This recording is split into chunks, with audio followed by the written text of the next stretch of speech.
What's going on, everyone? Welcome back to the channel. So in today's video, I'm going to show you how to fully disable your ABS VSA traction control on your TLX Type S.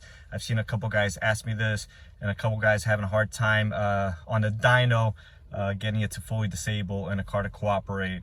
Also, if you're interested in going, snow drifting or whatever the case may be, which I think is a terrible idea, this is this will work for you as well. So it's a pretty complex procedure. You have to do it within 30 seconds or else it won't do it. I actually printed it out right over here.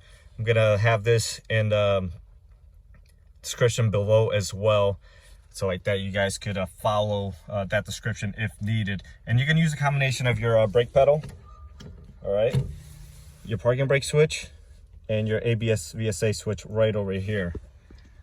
So we're gonna go ahead and start now. You're gonna start the car.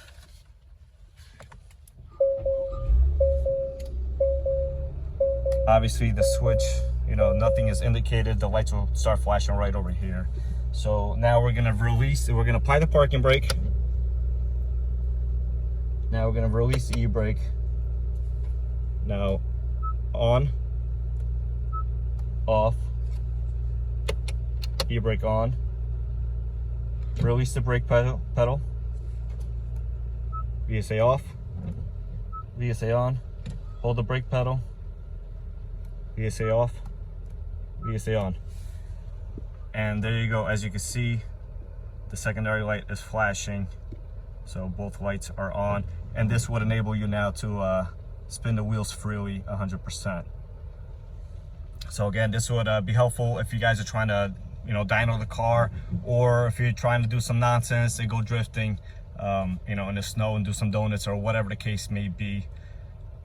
I don't plan on doing that, but if you are looking for it, this is how you would do it. And again, this applies to I believe most of the newer Hondas. I've tried it on the Civic and the ACura, and it worked. It's the same exact procedure. So with that being said, guys, thanks for watching. Let me know if you guys intend on doing this, if you even knew this existed or not. But here it is. Make sure you guys like, comment, subscribe, and stay tuned for videos just like this.